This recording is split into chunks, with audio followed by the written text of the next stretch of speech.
More people will have probably heard of Harry Potter than any other single person outside of religious leaders. Harry! Harry! He knew what had to be done to make the production work, and was able to just plug in and do it. Here's somebody about whom everybody is wondering two things. Can he really act? And what does he look like with his clothes on? We're probably not going to see a picture of Emma Watson naked on the internet anytime soon. He doesn't care. He's Rupert Grint, just like this regular dude. A lot of Harry Potter fans were very concerned. The expectation of the whole franchise was hanging in the balance. Nothing to lose. Leads you to where you are today. I believe in storytelling. It's gonna make you a star. I'm still trying to figure that out.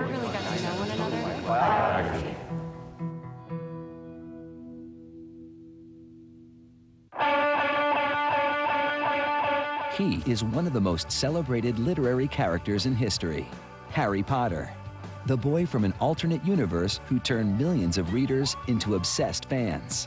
Harry Potter is a worldwide phenomenon. The books have been translated into 60 different languages, and they're basically responsible for getting a whole new generation of children into reading. I have two little boys, and I watched one of my sons fall in love with reading because of these books. It has brought the love of reading to millions of young kids, and I've seen it myself.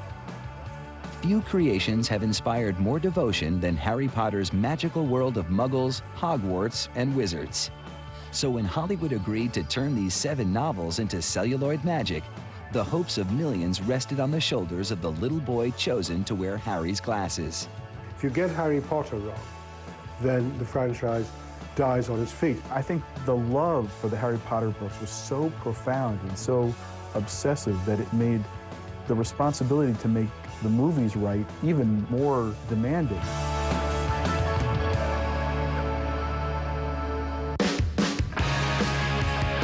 The quest to find Harry and his 2 best friends required one of the greatest talent searches in movie history. And when it was over, Rupert Grint was Ron Weasley, Emma Watson, Hermione Granger, and of course, Daniel Radcliffe, Harry Potter. Daniel Radcliffe was in the unique position as a child of having to carry the whole franchise. If you don't pick the right Harry Potter, you don't have a movie series. The 5 Harry Potter movies they star in have the distinction of being the highest-grossing film series of all time, with almost $4 billion in worldwide receipts. Harry Potter has also made its creator, J.K. Rowling, the highest-earning novelist in history, and the richest woman in England, worth over $1 billion, making her, by some accounts, even richer than Queen Elizabeth II. It all started in 1990, while Joanne, or Jo Rowling as she's known, was sitting on a crowded train from Manchester to London. It was during a 3-hour delay that Rowling claims the idea for the Harry Potter series simply popped into her head. Harry sort of came to me fully formed, and I just thought it would be such fun to write. I got this enormous rush of excitement as I started to imagine what his world and what Wizard School would be like. You know, at the moment, she was really hitting bottom. I mean, she was living by herself as a single mom. Her marriage had busted up. She didn't have strong professional prospects. She decided she was going to just go ahead and write the book, and she would go sit in a cafe for a few hours and write longhand at one of the cafe tables. For 5 years, I was writing about Harry, and I never spoke about it to anyone except my sister. She did something that is so rare among writers, and that is that she came up with a totally convincing secondary universe. It's sort of like with Tolkien. He came up with the Lord of the Rings, and he invented every little stick, every little flower, every little character, and Rowling had to do the same thing. Rowling completed the first book, Harry Potter and the Philosopher's Stone, in 1995, and immediately sent it off to prospective agents. There is this thing called the slush pile. Every agent, every publisher has 7 feet of manuscripts, 7 feet high of manuscripts. Do they read it? Do they don't? She was lucky. Christopher Little read it. The Christopher Little Literary Agency offered to represent her and sent the manuscript to potential buyers. At first, there were no takers. In fact, over the course of a year, 8 publishers rejected the manuscript until finally, a small company called Bloomsbury Publishing, with its office above this Chinese restaurant, offered a £1,500 advance for its publication. But as incredible as it may seem now, there was little indication then of the gold mine they were sitting on. The book's initial run was only 1,000 copies, with 500 books going to libraries. Today, those first editions are worth upwards of $50,000. I think nobody could have anticipated that the books would become the kind of global phenomenon that they have. This kind of success really surprised her. She didn't anticipate it, and it mushroomed as a phenomenon because it tapped into a lot of the things that the kids were interested in. No word strong enough to describe how surprised I am, actually. I thought about 3 people would like it, including my daughter, my dad, and my sister. But the big test would come in the U.S. Would Rowling's book about the Hogwarts School of Witchcraft and Wizardry capture the imagination of American readers in the same way it had for the British? Despite some initial skittishness from the American publisher, Scholastic, Harry Potter soon rose to the top of the New York Times bestseller list, clearly casting its spell on readers in the States. To date, the series has sold over 325 million books. I think it's for people who have kind of gotten pushed to the side or overlooked while growing up. Maybe they weren't the coolest kid in school or the best athlete or the prom queen, and Harry Potter sort of brings out their inner child and is really able to relate to them on some level. Hollywood wasn't far behind, and within 6 months of the book's American debut, Warner Brothers won the rights to the first 4 Harry Potter books for $2 million. Warner Brothers is a great studio for franchises, from Superman to Batman. They really are able to not only create great films and get cool filmmakers to actually make the movies, but they do as good a job as any of creating hype and excitement about other products and projects related to the films. Warner set a release date of July 4th, 2001, and immediately put out a casting call for child actors. The response was enormous. When you cast a role like Harry Potter, you're casting a young actor who's going to have to go through 7 movies and who's going to have to meet the demands of a difficult business and millions of very demanding fans. You're taking a big gamble. The biggest question now among the millions of Harry Potter fans around the world was, who would play Harry Potter? The character is so well known, and people have so many ideas about it, that you have to put an actor into that role that does not challenge the expectations significantly. It was a tall order. But in London, there was one little boy who knew early on that he was destined to play the role of Harry Potter. How that 11-year-old boy named Daniel Radcliffe was cast in one of the most coveted roles in motion pictures would soon be the stuff of legend. As remarkable as it seems now, some in Hollywood wondered if Harry Potter and the Philosopher's Stone could be successfully translated to the big screen. I think there's a large degree of risk and fear in whether or not these great books could be successfully translated into great movies. And J.K. Rowling, I think, in her defense, seemed to care enough about this story to make sure it was told the right way.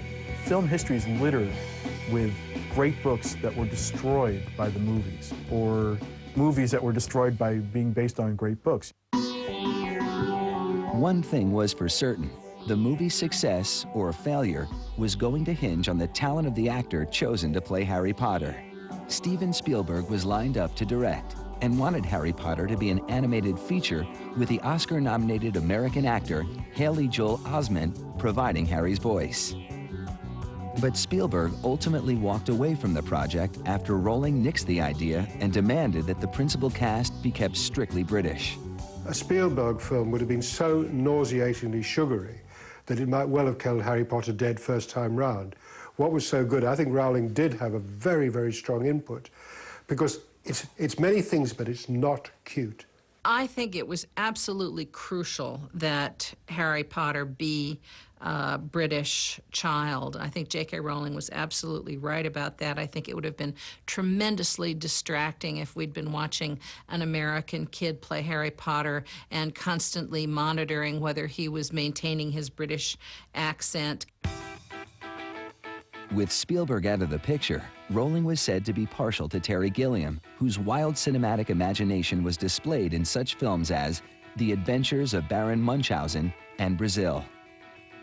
I wish Gilliam had done one of the Harry Potter movies. He's a bona fide wild genius, and you have to wonder what he would have seen in the books that nobody else would have, because it was something. I mean, Gilliam is a dangerous director. He really works extreme emotions and extreme visual ideas into his movies. But on March 28, 2000, Warner's chose Chris Columbus as director, citing his work on other family films such as Home Alone as the primary reasons for their decision. When Chris Columbus was first chosen, a lot of Harry Potter fans were very concerned. And they were concerned because here was a book that they loved so much. And a lot of them had some misgivings about whether Chris would be able to reproduce the book and bring it to the screen and not make it too childlike.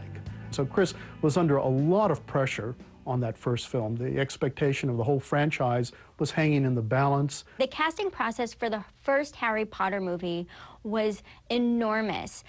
There were about 40,000 kids who were seen for the 3 main roles. When the filmmakers were first looking for their Harry Potter, they wanted a child who had some more complicated emotions going on, sort of behind the eyes, behind what was obvious, than is the case with some kids. They really could not have had a kid who just seemed, you know, blank or emotionally one-dimensional. By mid-2000, the BBC reported that over 40,000 child actors had been considered for the roles of Harry Potter, Hermione Granger, and Ron Weasley. Finally, on August 21, 2000, Warner Brothers announced that Chris Columbus and producer David Heyman had chosen 11-year-old Daniel Radcliffe for the role of Harry Potter. They couriered up to me Dan's audition tape, and I just love Dan's face.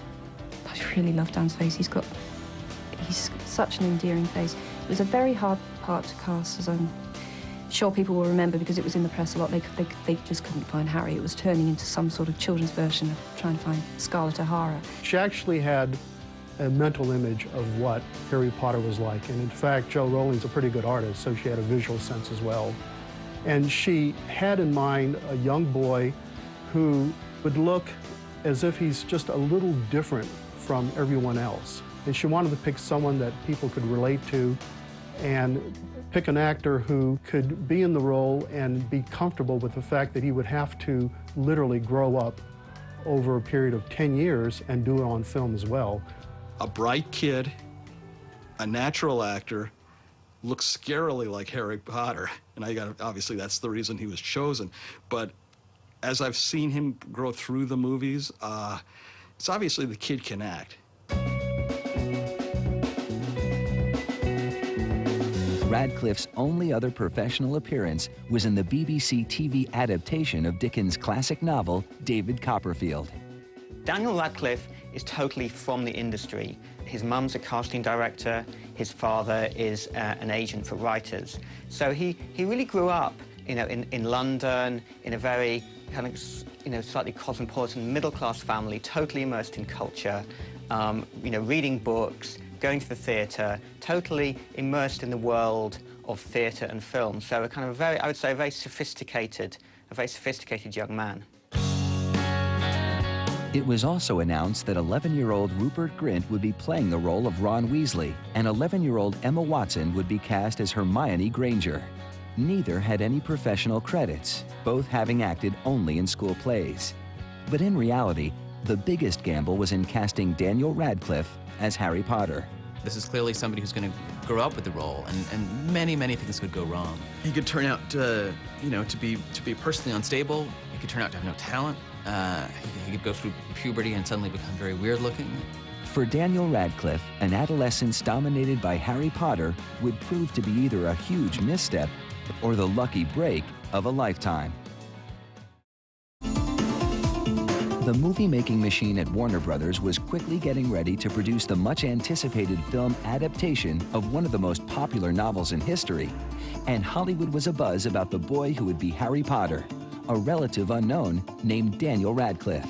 Radcliffe was born on July 23, 1989, in this affluent section of London. He's the only child of two former actors, Alan Radcliffe and Marcia Gresham. But both his parents gave up the uncertainties of acting in their 20s to pursue other occupations. His father became a successful literary agent at ICM, and his mother, a casting agent for the BBC. Daniel had wanted to be an actor since he was 5 years old, and his parents, who had also both been actors, really didn't want him to do it. At age 8, Daniel attended the Sussex House School, a small all-boys school that emphasized music and art. And at age 10, he auditioned for the title role of the Charles Dickens classic, David Copperfield. It's not like he was forced into acting. I mean, he just kind of gravitated towards it, you know, naturally. He had supportive parents who knew the potential upside and the potential downside of this and have kind of been watching over him. It was apparent that Daniel had talent, and he was chosen for the role playing young David Copperfield. Daniel Radcliffe's performance in the BBC production of David Copperfield was his first real acting role. BBC has got a long history of doing real first-rate productions of the classics. In this case, in the title role, a very young Daniel Radcliffe was able to project both the spirit, the personality, and obviously the character of the role. If you please, Aunt, I am your nephew, David Copperfield. Oh, no! I've been very unhappy since Mama died, and my stepfather hates me, and he made me work in a horrible place. Yes. He would play opposite three of England's most famous actors, Bob Hoskins, Ian McKellen, and Dame Maggie Smith. Little did he know then what fate had in store for him, and that he would again appear with Smith in a film, this time about a boy wizard. Meanwhile, by the beginning of August 2000, director Chris Columbus was growing frustrated with his search for a child actor to play Harry Potter. At the point they were casting the film, they were seeing literally thousands of people. I mean, they were going all over the world. They were looking for a Harry Potter type. Obviously, they were looking for somebody British. Then one day, Columbus saw a video of Radcliffe's David Copperfield performance and had a feeling Daniel might be perfect for the role. The casting director was frustrated with me because I kept saying no, and she said, I don't know what you want. I said, this is what I want. I picked up a copy of video cassette of David Copperfield, Dan Radcliffe, this is it. She said, you're never going to get him. His parents don't want him to do it. So she resigned. Radcliffe's parents had indeed declined an invitation to have Daniel come in for an audition. Harry! Harry! Harry Potter had the potential of being an enormous blockbuster movie and would bring international fame to whoever played the lead role of Harry Potter. And that worried Daniel's parents. Child stars run into a lot of problems when they become huge celebrities at a very young age. It's really difficult for a kid to have a normal life when they walk down the street and people recognize them, and they have a lot of money, and so they don't know who their real friends are, and they have people telling them what to do, and they have to work a lot. And so it's very difficult, and so it's understandable that Daniel's parents wanted to be very protective of their son. They were also aware that Columbus had once before chosen a child actor in a breakout role that became a global sensation. Macaulay Culkin became a star at the tender age of 9 after being featured in the Home Alone movies directed by Columbus. He soon amassed a personal fortune worth $40 million. But by age 13, his career was largely over after appearing in a series of flops. He had a tough falling out with his parents that was well documented. And all that stuff is really hard for anybody to go through, let alone when you have the magnifying glass of Hollywood. Culkin was a child star turned train wreck, and it was a situation that Radcliffe's parents wanted to avoid at all costs. Then one night, Daniel and his parents went to see a play in London called Stones in His Pockets. It would be the most fateful evening of their lives. Seated directly in front of them were two men who kept turning around and looking at young Daniel. They were David Heyman, the producer of Harry Potter, and the Potter screenwriter Steve Kloves. both of whom were acquaintances of Daniel's father, Alan Radcliffe. And at intermission, they spoke with Radcliffe and his parents, and they ended up trying to give the parents reassurances about how Daniel Radcliffe would be handled if they did give their permission for him to get involved with the film. I guess David really convinced them to come in and talk about it, and they were open to the idea, as long as they knew we would protect Dan and take care of him, and we promised we would. The next day, Daniel and his father arrived at the soundstage at Leavesden Studio for the audition. They had already started building the sets for the movie, which of course was a great way to engage the enthusiasm of a boy. And Daniel Radcliffe was very taken with the whole idea. 2 more auditions followed, with the last one being a screen test putting Daniel alongside Emma Watson and Rupert Grint, who were being considered for the supporting roles of Hermione Granger and Ron Weasley. Columbus told The Hollywood Reporter that we didn't want to cast any of them until we'd found Harry, and then we saw the 3 of them together and we knew we had our trio. My guess is what he saw was someone he could mold. He knew he had to create Harry Potter, otherwise 7 books go to waste. And he obviously thought, this kid looks right. For Radcliffe, the big moment came the very next day on August 22nd, 2000. I was in the bath, my dad just came off the phone, and I knew he was on the phone to David because he said, "Hello, David," and he was the only David we knew at that time. And he came up to us, and I thought it was going to be like David Heyman maybe have said to him, "Well, he wasn't quite right for the part, I'm really sorry." But my dad came up and he told me, and I was like, I just cried. I was so happy. It's not hard to imagine why it must have seemed like a dream. Before his 12th birthday, Daniel Radcliffe would have fame, fortune, and become one of the most recognized faces in the world. But privately, many wondered if he would also suffer the same troubled fate of so many child actors before him.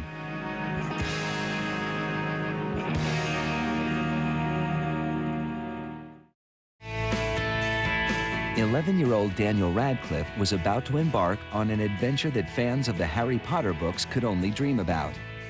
Principal photography on Harry Potter and the Sorcerer's Stone began on October 2nd, 2000 at Goathland Railway Station in North Yorkshire, and Daniel Radcliffe was in the very first scene. The day I thought my life couldn't get any better was probably the first day of shooting. I thought it was just an amazing feeling to step onto the set. I was nervous. I was almost being sick. I was so nervous, but I really enjoyed it. But working with child actors like Daniel Radcliffe had its own special problems.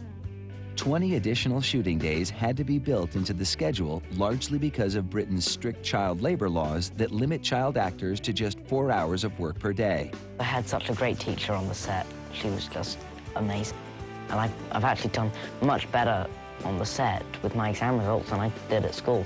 Daniel and the other child actors had to do at least 3 hours of schoolwork per day. That type of schedule didn't allow for much time in front of the camera, but Columbus made the most of it and started editing the film during the downtime in production. Columbus soon realized that his initial judgment about Daniel had been correct. Don't you think it's a bit odd that what Hagrid wants more than anything is a dragon, and a stranger turns up who just happens to have one? I mean, how many people wander around with dragon eggs in their pocket? Why didn't I see it before? Radcliffe does that performance so seamlessly that you think this is Harry Potter. This is exactly how Harry Potter would act. This is exactly how Harry Potter would think. And to pull that off at that young age, and he was probably around 11, maybe 12 at the time, is an extraordinary achievement. For the role of Harry Potter, Radcliffe was reportedly paid slightly more than $500,000. It was a lot of money for an 11-year-old, but Daniel was also aware that if the movie bombed, he'd get the blame, and his career would essentially be over. Can you imagine if you're an executive from Warner Brothers and on that first Harry Potter movie, you have to cast the title character, Harry Potter, an unknown actor, and you're just waiting to look at those dailies, that first round of footage, and saying, please just let this kid not mess up. On its opening day, Harry Potter and the Sorcerer's Stone made $33.3 million. It eventually outpaced all box office expectations and brought in over $90 million during its first weekend, breaking the record for the highest opening weekend of all time. It was clear now that Harry Potter and the Sorcerer's Stone was a huge success, and that Daniel Radcliffe was undeniably a star. He was now one of the most recognized boys in the world. Magazine covers and talk shows soon followed. Naturally, Radcliffe was brought back for the next 4 installments of Harry Potter. He has the advantage. He was Harry Potter from the first shot. No one else had ever been Harry Potter. No one else will be. And so, if you like, the character carried him as much as his performance. His performance was very good. Harry Potter and the Chamber of Secrets, again directed by Chris Columbus, was released in 2002. This time, the movie was growing up with its stars. After the first movie, there was some concern that he was so good that they were going to have to start rushing these movies because they were afraid once he hit puberty or once his voice changed or something, they might have to replace him.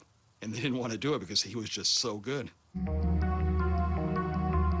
Daniel was becoming much more comfortable in front of the camera and stretched his abilities when he needed to use his imagination to act opposite a computer-animated creature that wouldn't be created until post-production. You can't have met many decent wizards then. No, I haven't. That was an awful thing to say. Dobby! Stop! Dobby! Dobby! Dobby, please stop! It's hard at the beginning, especially when you're dealing with a character like Dobby, who is so animated and just, you know, he's jumping about all over the place and making different facial expressions and stuff. So it's kind of, it's like quite hard. The film was another huge success, proving that the Harry Potter series was more than a one-time fluke. And Daniel seemed to be loving every minute of his success. Everybody thinks that I'm not having a normal childhood. Well, everybody says that, like, childhood, they seem to interpret it as just going to school every day and stuff. I think of it as just like having fun, and the past couple of years, that's what I've been doing. I've been having loads of fun. And so I think I've had just a great time. Harry Potter and the Prisoner of Azkaban followed in 2004, and Harry Potter and the Goblet of Fire in 2005, which was more of a thriller than previous installments of Harry Potter and earned a PG-13 rating, a first for the series. Harry Potter's character was becoming more complicated, and Daniel was up for the challenge. You can really see Daniel Radcliffe becoming more assured as an actor as the films have gone on, as he matures. But the things that all adolescents go through, we watched him go through on screen. You know, kids' voices changing, and they're getting taller, and they're having, you know, confusion and awkwardness around girls. Harry Potter and the Order of the Phoenix opened in July of 2007.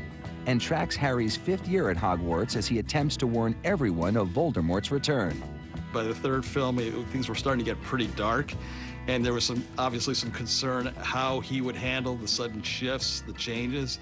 I mean, there's some pretty bleak, pretty scary stuff in a couple of these last movies. No, he was up to it. I mean, he was showing almost an adult intensity in a lot of the scenes. Radcliffe is reported to have made $16 million for Order of the Phoenix, and will make a whopping $50 million for the last 2 films in the franchise that have release dates set for 2008 and 2010 when Radcliffe is about 20. When that last movie in the series finally premieres, Daniel Radcliffe will have spent 9 years playing Harry Potter. And by then, his biggest challenge may be convincing audiences that he can do more than play Harry Potter, which is why on February 27, 2007, Daniel appeared in the revival of Peter Shaffer's controversial play, Equus. It was a daring career move that took many by surprise. In Equus, Radcliffe plays a troubled teenager who smokes, has sex, mutilates horses, and appears fully naked on stage. Daniel Radcliffe is ripped. I have never thought in my life that I would say, like, oh, I wish I had biceps like Harry Potter. Like, that's a ridiculous thing to say, but he's in great shape. On one hand, oh my God, is it okay to fancy the boy from Harry Potter? Isn't that feels a bit wrong? But secondly, just God. He is a man. He's turned into a man. How did that happen? You know, that seemed to happen without us noticing. Warner's was initially worried that the Harry Potter franchise would be tarnished by the full frontal nudity and sex scenes. But some sources say that it was J.K. Rowling herself who steered Radcliffe toward the daring Equus role. Here's somebody about whom everybody is wondering two things. Can he really act? And what does he look like with his clothes off? I mean, imagine how smart and how brave you'd have to be to just step up and say, let's all find out together. Can I act? And it turns out, in fact, he can. And it seems to have had no effect on the box office returns of the fifth Harry Potter movie, Order of the Phoenix, which was released a few months later and stands as the second highest-grossing film in the series. Daniel's latest film release isn't a Harry Potter film at all, but rather a small independent film from Australia called December Boys, a coming-of-age tale in which Daniel plays one of 4 orphans vying for the attention of potential adoptive parents. When you come to December Boys, it's very interesting. He's not playing Harry Potter. He actually gets to make love to a girl. He's playing an Australian, and there's no magic. The roles I do outside of Harry influence how I go back and play Harry, because every time I go off and do something different and prove to myself that I can do another type of part, it gives me such confidence that when I go back to Harry, I feel, you know, I can be much bolder with this character that I've been playing for so long. Daniel Radcliffe hasn't been alone in experiencing firsthand the Harry Potter magic. He's been helped by 2 actors who had embarked on their own special journeys before finally arriving at the Hogwarts School of Witchcraft and Wizardry.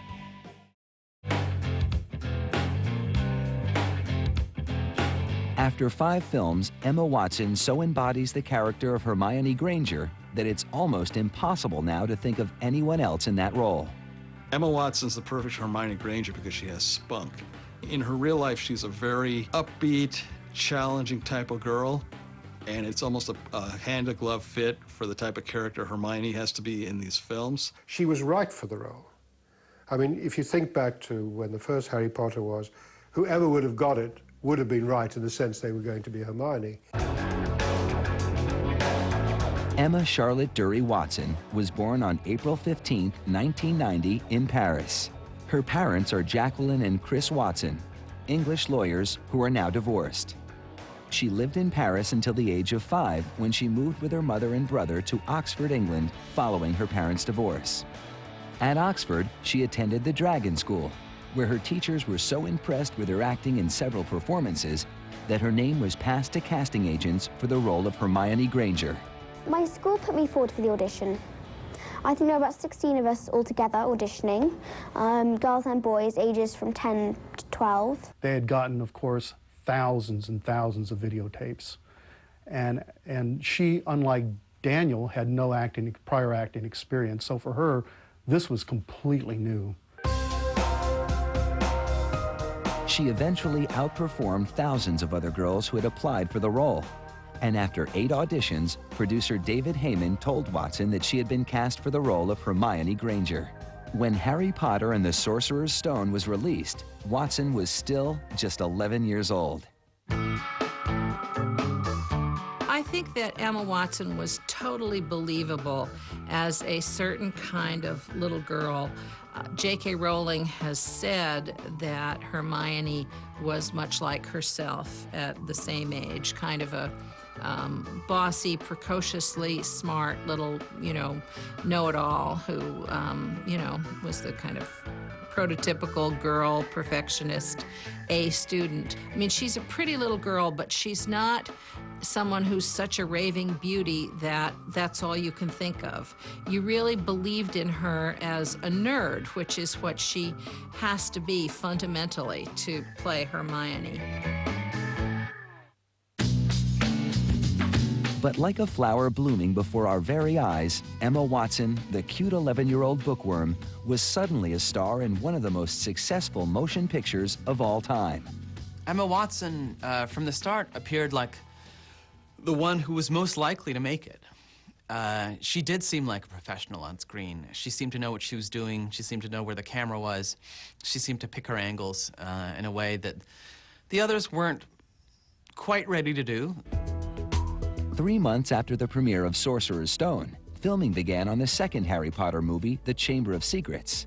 And Watson again starred as Hermione Granger.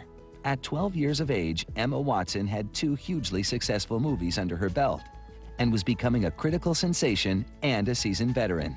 I think most people just assume that I'm exactly like Hermione, but I'm not really. I'm kind of a bit different to her. I'm not as academic as she is. I'm much more sporty, and I do lots of art, and I spend a lot more time with my friends. I definitely hope I have a better fashion sense than she does. But her professional accomplishments aside, Watson was still technically a kid.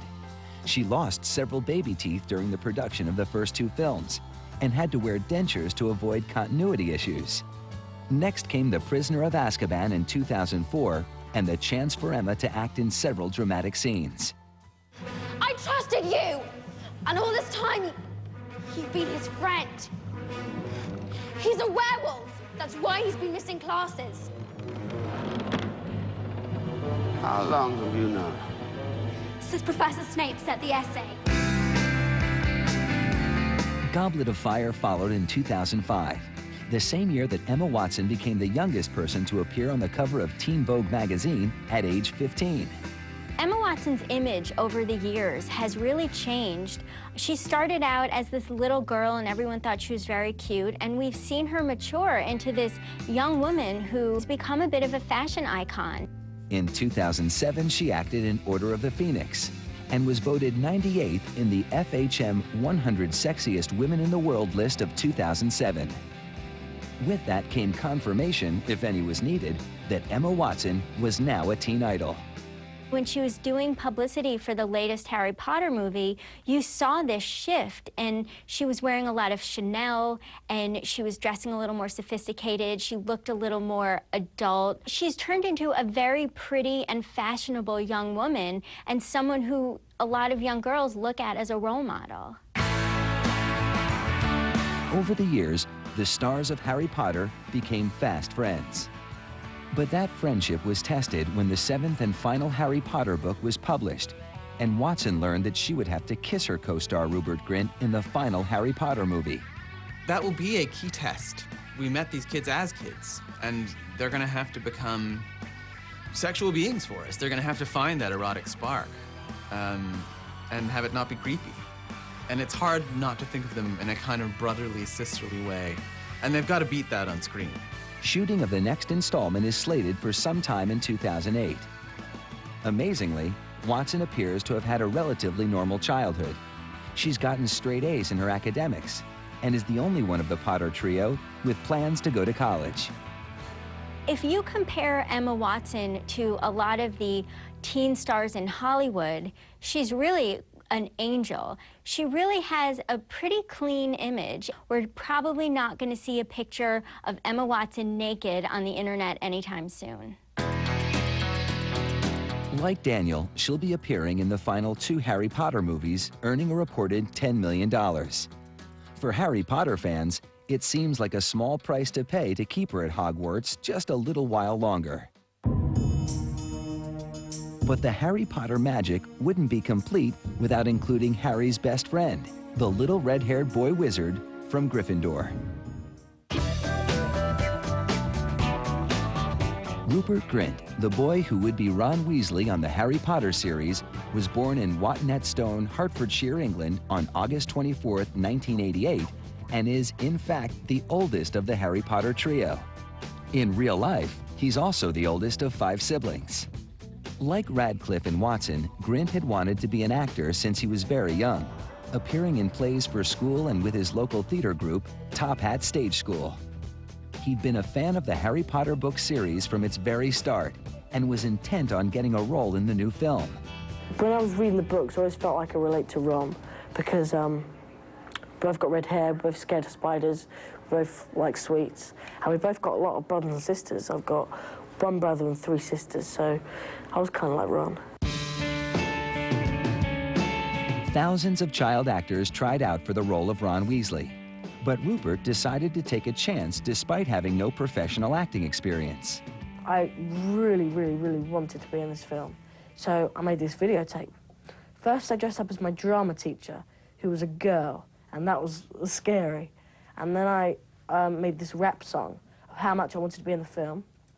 And then I did this kind of speech for Ron and sent it into the casting agency, and they said, "Would you like an audition?" And that was like the greatest moment in my life. The video got the attention of producer David Heyman, who cast him as the red-headed co-star. He sent in a tape of himself as Ron Weasley, and you know, he's someone who's got skills as a comedic actor, and the role is quite comedic, and I think that was kind of evident from the very beginning, and that's what they were looking for. He's a perfect Ron Weasley because he's this lovable kid. You can't help but smile when you see him on screen. He's a great sidekick to Harry going through his adventures, and I think people have really connected with Ron Weasley, more so than the filmmakers behind the Harry Potter franchise could ever have imagined. He's got his own following, his own action figures. People dress up like him on Halloween. It's not all about Harry Potter. Like Watson, he had only appeared in plays for school, but now he was part of a multi-million-dollar juggernaut that would have the biggest opening in movie history. More than any other character, I loved Rupert's performance in the first film because it was so letter perfect. You just got the feeling that he is Ron Weasley. Like Radcliffe and Watson, Rupert Grint's life was now changed forever. I've tried to remain a normal life, but my friends treat me really normally. My family treat me really normally. The only thing is the teachers suck up a bit. 1 year after Harry Potter opened, Grint appeared in a strange British comedy film called Thunderpants, about an 11-year-old boy's amazing ability to break wind. It's pretty funny if you compare that film with Harry Potter, which is just, you know, the biggest and best film for kids out there. And then here's this kind of lowbrow thing called Thunderpants, and it's about farting. I mean, it's really like both ends of the children's spectrum. Luckily for Grint, the film, like a cloud of odorous vapors, disappeared quickly. Audiences watched as Rupert grew and matured in each successive Harry Potter movie.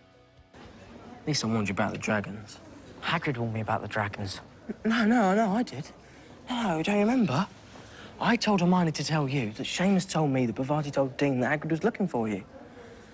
Seamus never actually told me anything, so it was really me all along. And he continues to stretch his acting abilities, recently starring in Driving Lessons, which was released in the summer of 2006. Driving Lessons was a real coming-of-age movie for Rupert, and I think it was very important for him to do that movie. He has a kind of sex scene in it. You know, you're definitely seeing him transitioning from, you know, kid to young man in that film. Over the years, Grint has managed to grow as an actor and keep his personal life out of the spotlight. I interviewed him in October of 2006. He had on a pair of like USA Chuck Taylor, like Converse sneakers. I saw him a year later and he's wearing these same exact shoes. And I'm thinking to myself, like, if I'm in the Harry Potter franchise, I can probably afford a new pair of shoes, but not this kid. He doesn't care. He just, like, he's Rupert Grint, just like this regular dude. One of the things that's made the kids from Harry Potter so successful and so normal is that they're not in Hollywood. These are kids who are from England, who live there all the time. So they actually get to have lives, and they're not caught up in all the flash and craziness of Hollywood. They have these normal lives in England. They do their work, they get it done, and they go home to their parents.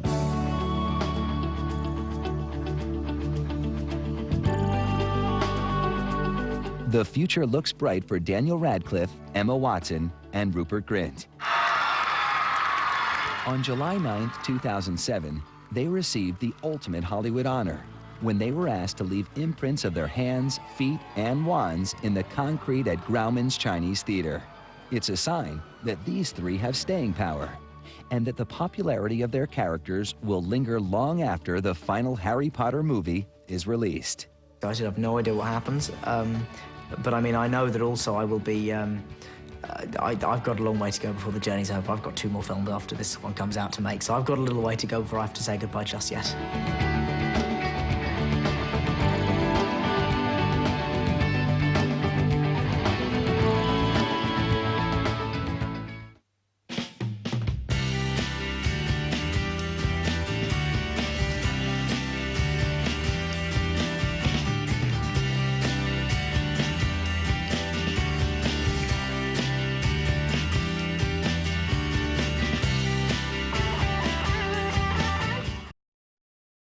Look at the book-to-film adaptation that set the bar, Harry Potter.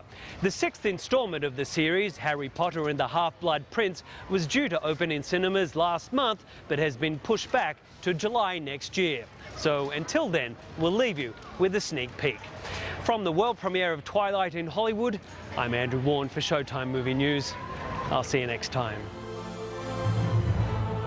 What you are looking at are memories. This is the most important memory I've collected. Now get out of here at once! It is also a lie. You're the chosen one, Harry. Hey, she's only interested in you because she thinks you're the chosen one. But I am the chosen one.